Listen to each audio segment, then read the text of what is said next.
Hi everyone, welcome again to another edition of Storytime with Robbie. Today I'm going to be reading Pyre Hannah's Don't Eat Bananas by Erin Blabley, and I'm going to be reading Sea Monkey and Bob by Aaron Reynolds. And I will be reading Clark the Shark by Bruce Hale. Hope you enjoy.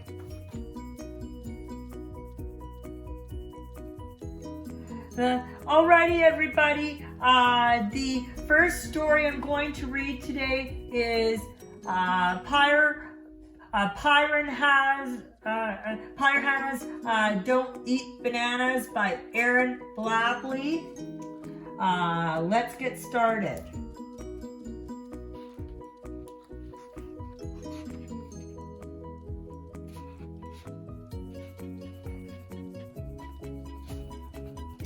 Hey there guys, would you like a banana? What's wrong with you, Brian? You're a piranha.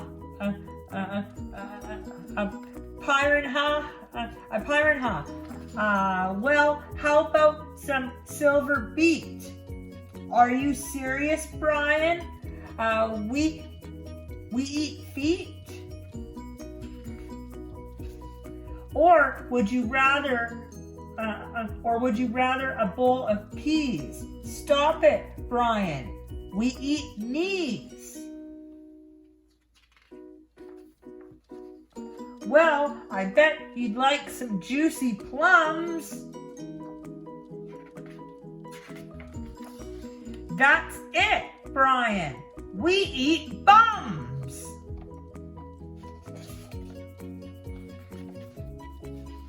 We don't eat apples. We don't eat beans. We don't eat veggies. We don't eat greens. We don't eat melons. We don't eat bananas. And the reason is simple, mate. We are piranhas.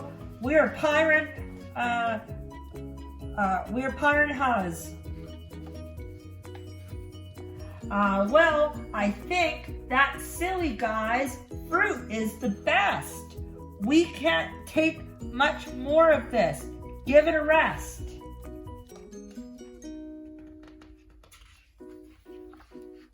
Okay, I'll stop then. You hear no more chatter, but only if you try my awesome fruit platter.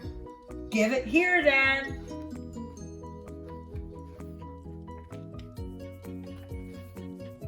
So, what do you think, guys? Is it a yucky or yum? It's very nice, Brian. But we still prefer bum. The end.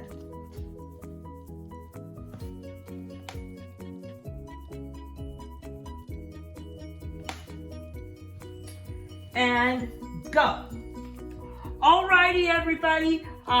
The second story I'm going to read today is Sea Monkey and Bob by Aaron Reynolds.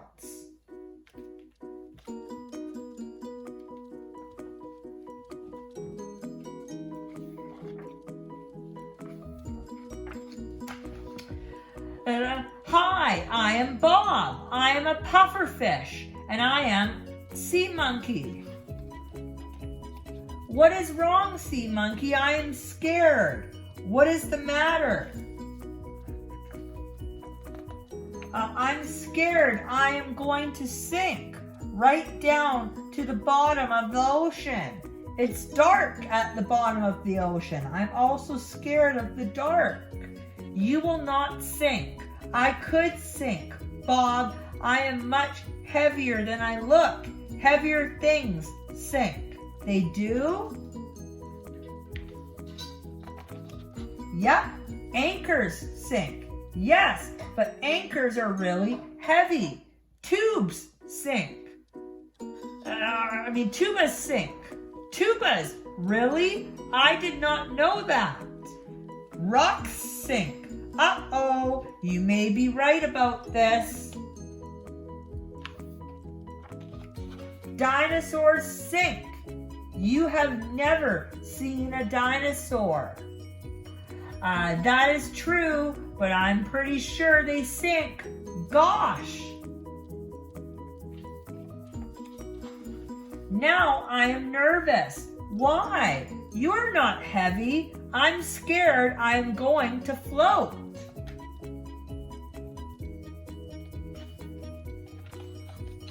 Float. I'm a very light fish. I could float right up to the surface. There is air at the surface. I'm scared of the air. You will not float. I am pretty light. Lots of light things float. Really?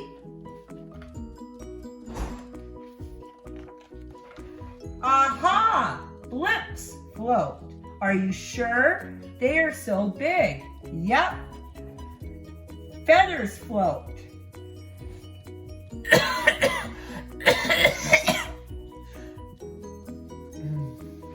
I always wondered why there were no birds down here. Yep, tennis balls float. You are making some really good points here.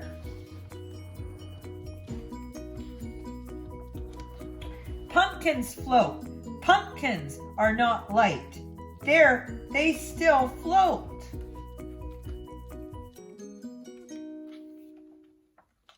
Oh my! It is happening. I think I am floating, Sea Monkey. It is starting, Bob. I think I am sinking.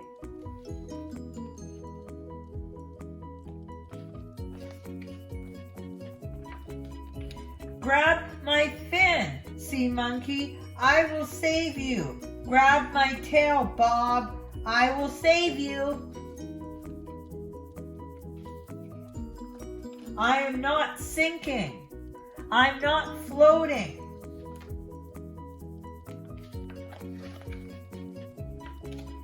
I will never let go of you, Sea Monkey. Never. Nope. We will stick together. Then you will never sink. I will never let go of you, Bob. Not even on holidays. No way. Then you will never float.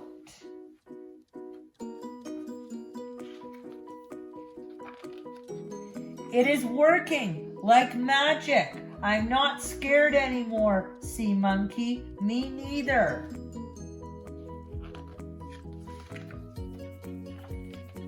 Except for jellyfish. I'm still scared of jellyfish. I think it is the stingers, and they are gooey. Yep, jellyfish are scary. Do not be scared of jellyfish, Sea Monkey. Why not?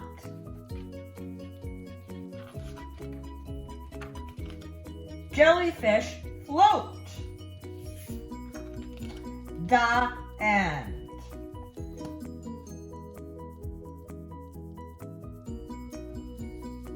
Alrighty, everybody. The third story I'm going to read today is Clark the Shark by Bruce Hale.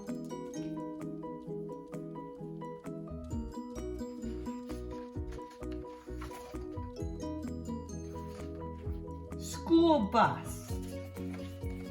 School bus. In all the wide blue seas, in all the wide blue world, the top school for fish was Theodore Rooster Fish Elementary. And all of the fish at Theodore Rooster Fish, the biggest and the strongest was Clark the Shark.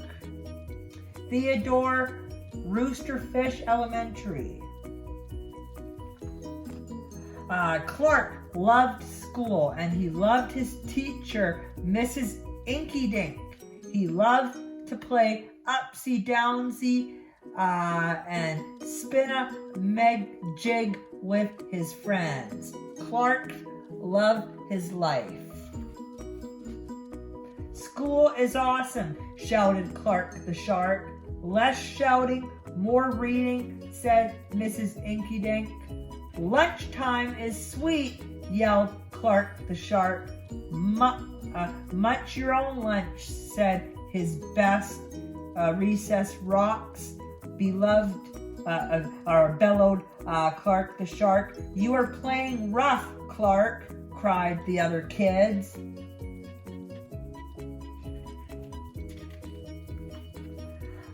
Yes, Clark loved his life with all of his sharky heart, but he loved everything way too much. He was too loud. He was too wild. He was just too much shark for the other fish to handle. After a while, no one would play with Clark. No one ate lunch with him. No one sat with him at circle time. Even his best friend Joey Macker said, "Cool your jets, Clark. You're making me crazy." One day, Clark asked Mrs. Inky-Dink, "What's wrong with everyone?" Mrs. Inky-Dink patted his fan.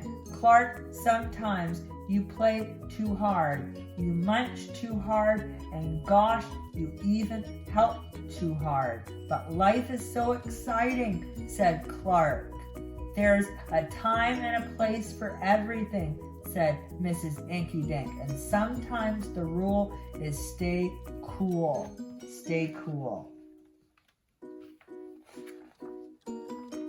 At recess, Clark tried to stay cool, but he pushed the swing with too much zing. "Sorry," said Clark, "I forgot." "Yikes!" cried Joey Macker. At lunch, Clark tried to stay cool, but everything smelled so good that he munched a bunch of lunches. "Sorry," said Clark, "I forgot." "We're starving," said his friends. In class, Clark tried to stay cool, but a good book got him all shook up. "Now, Clark," said Mrs. Inky-Dink, "this isn't the time or the place. Tell me what's the rule." "Stay cool," said Clark. "Hey, that rhymes," he cried. Then Clark got a big idea in his sharky head. "Maybe if I make a rhyme, I'll remember every time," he thought. The next day, he put his plan to work. In class, when lessons got exciting, Clark wanted to bounce up out of his seat. Instead, he told himself, "When teacher's talking, don't go walking."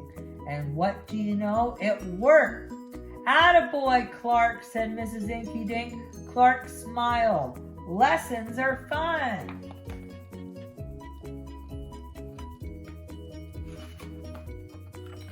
At lunch, everything smelled so yummy. When Clark wanted to eat and never stop, he told himself, "Only munch your own lunch," and it worked again.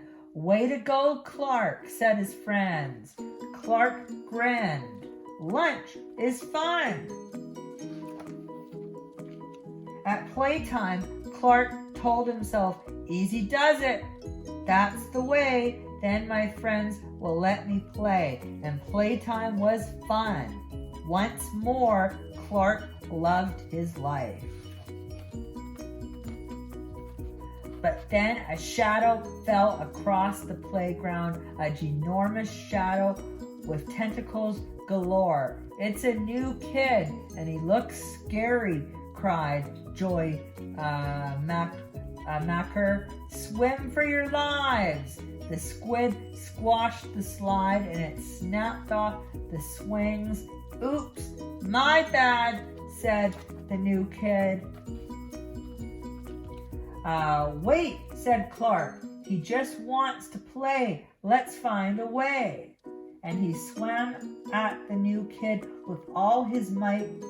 Clark played harder than he ever had before. Upsy-downsy and spin-a-majig. Why, he even made up a new game. Tail Olympus. Wow, that was fun, said the new kid breathlessly, and he settled down. If you want to come to school, you've got to stay cool, said Clark. That's right, Clark, said Mrs. Inkydink, and thanks for taking care of our new classmate, Sid the Squid. Hooray for Clark the Shark, everyone cheered. School bus. That night, Clark's mother asked, "What did you learn at school, dear?" "There's a time and place for everything," Clark said. "Sometimes you stay cool, but sometimes a shark's gotta do what a shark's gotta do." The end. Alrighty, everybody. Really hope you enjoyed the books today. Thank you so much again for watching and for joining me. Remember, please comment on the video and as always, and let me know what you think of the picks. I always like to hear your feedback. Let me know what your favorite story was that I read today. Then have a fantastic rest of your day and your weekend, and I will see you here for the next edition of Story Time with Robbie. I will see you then. Bye.